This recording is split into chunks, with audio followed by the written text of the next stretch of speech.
Was it a mistake not to take a safety early? And by early, I mean round 2 or round 3. I believe so. Yes, it was. I'm going to say that definitively. Not just I believe so. Yes, it was a mistake. Rob.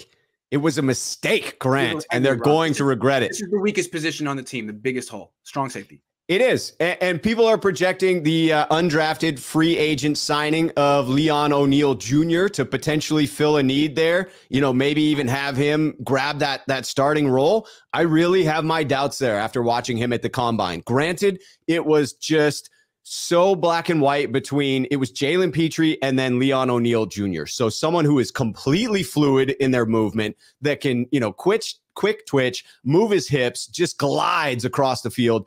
And then someone who is just not quite so eloquent in their movements. It was night and day watching them run drills back to back. It just happened to be that those were the two players that were back to back at the combine. It was a stark difference to me, and it highlighted why Leon O'Neal may have fallen out of the draft. So I see him as an undrafted free agent talent. Small linebacker to me. He sounds like a guy that you want in the box, not someone in coverage ever. And he does have a phenomenal attitude to be down in the box. I mean, when you go back and watch his interviews from the combine, he's a brash young gentleman that has that just ego that you want in a guy who's going to go down and hit people, lay down the wood. So I would see the attraction from that. I see the attraction as bringing him in as an undrafted free agent. But also, this is not. I'm sure the attraction is special teams too. When you're looking at day 3 guys and undrafted free agent DBs who hit hard, special teams, man, that's where you make your mark first. Yep. But for me, the value there at safety was absolutely there at 93. And the 49ers go running back there. Again, I already had my questions about value just purely from that being a running back selection at pick 93. But then take into account that you had Nick Cross and Kirby Joseph available at 93. Those aren't players that you needed to trade up to get. They were available when you were on the clock. Instead, they reached for a committee running back. Again, that isn't really a home run hitter. I think is a complementary role within the 49ers, but I'm not certain he's going to be the lead back. He needs to be the lead back in order to justify this freaking pick. Yep. You could have had your safety for the foreseeable future in either one of those candidates. I had great notes on both Nick Cross and Kirby Joseph, both being starting caliber safeties. Yeah, and they were a little bit different. If you wanted a strong safety, that's Nick Cross. If you want a free safety who's a ball hawk and move Jimmy Ward over to strong safety, you could take Kirby Joseph. The Niners instead took a running back who did nothing his freshman year, nothing his sophomore year, played at 230 last year, had a respectable year at LSU, didn't average 5 yards a carry, dropped 20 pounds to run a 4.8. Now he's going to go back up to 230. Was he going to run? He didn't look fast. I know he hit some high GPS.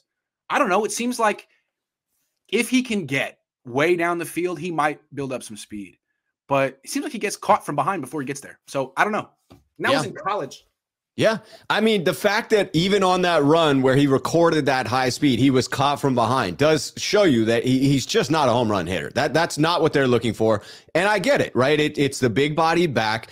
But again, when you look at grabbing a big body back at 93 and what are you going to get out of him, right? I mean, most running backs, are the 49ers going to sign him to a second contract? I don't know, but their track record certainly doesn't indicate that that's a lock.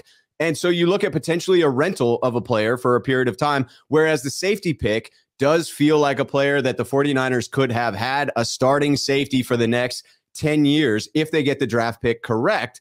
And so when I compare the two values of position, it just doesn't make sense to me. What it illustrates is the 49ers have a much stronger belief in that pile of players that they have amassed at the safety position. I do not share that belief currently. I believe the Niners have one starting caliber safety on their roster, and I think they're going to come to that realization quickly. And the only hope is for them, do they have cap space, and is Jaquiski Tartt still available? Because if Tartt were on this team, he'd still be your second best safety. And they'll figure that out. Maybe they just don't want Tartt to be there. Maybe they want to have a competition. But once everyone shows themselves to be the mediocrities that they are, call up Tartt September 2nd, 3rd, be like, man, we had a competition. Iron did not sharpen iron. Unfortunately, we need you. So, yeah. Turned out we only had aluminum, and we just ended up denting each other. So, yeah, hey, if Tart came back in, that would be beautiful, right? Because you don't need to give him any practice time. I mean, the man knows the system. You could bring him in last minute. You would have a lot of reps throughout preseason to develop all these other players that will need to contribute at some level, certainly the year beyond. You do have flexibility. When you look at potentially moving Jimmy Ward over to the strong safety position, that really does align with the 49ers not having extended him yet, because you're looking at potentially a physically more demanding position for Jimmy Ward, someone who has suffered a large number of broken bones in his career. You could see the 49ers, hey, if we're going to let him go next year, we're willing to extend a little more risk towards Jimmy Ward's health. Yeah. And then finally, we were saying instead of take a safety instead of Ty Davis Price in round 3. Rich Gravy says 287 yards, 3 TDs, LSU record. Yeah, see, that's the problem with how Kyle Shanahan scouts his running backs. He falls in love with a great game. It seems like it, because Trey Sermon, what did Trey Sermon do to get drafted in the 3rd round? Well, he destroyed Northwestern last year. He just eviscerated them. And then he had a very good game the next week against Clemson. Other than that, his college career was kind of nondescript, up and down, but he went for 331 yards against Northwestern, which was a very good team.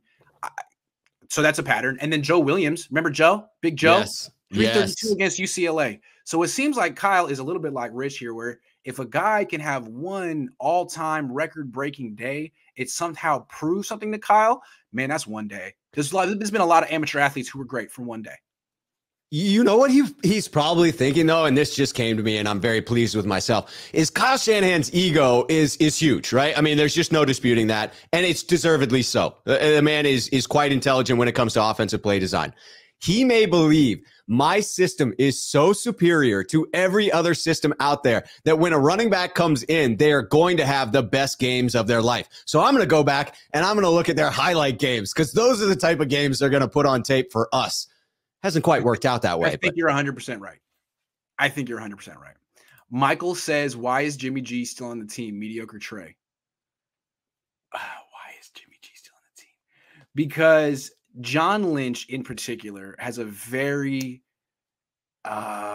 his resume isn't as strong as Parag's or Lynch or Kyle's. No. So the best thing on his resume is winning the Jimmy Garoppolo trade. Once he concedes defeat and cuts him or trades him for less than he got him, then what's the best thing he's done with the 49ers? I mean, I don't think he gets credit for Trey. That's Kyle. Everyone knows Jimmy Garoppolo is his guy. What's the best thing John's done if you take that off the ledger? Like, Adam Peters seems to get the credit for most of the draft picks. So I think John is unwilling to take the L. It's in the best interest of the organization for someone to take the L, but John won't, because he sees it as his L, not a collective L. If that's the case, then that's Jed's fault for saying, look, John, do it. We won't hold it against you. It was a group decision to keep him. It wasn't your decision. So that's on Jed. I mean, I'm just projecting here. That's fair. I disagree slightly on that. I criticize the 49ers for the way in which they failed to trade Jimmy up until this point. But once we got past where the quarterback carousel sort of filled every chair, then I agreed with the 49ers that there was no reason to release him just yet. You can continue to keep him on the roster for a little while. At some point, they will need to release him. But right now, it does them no good. Their hope is that they can trade him for something. And if they do, that is an asset. That's valuable. So I'm with them on right now. It's prudent to hold on to him.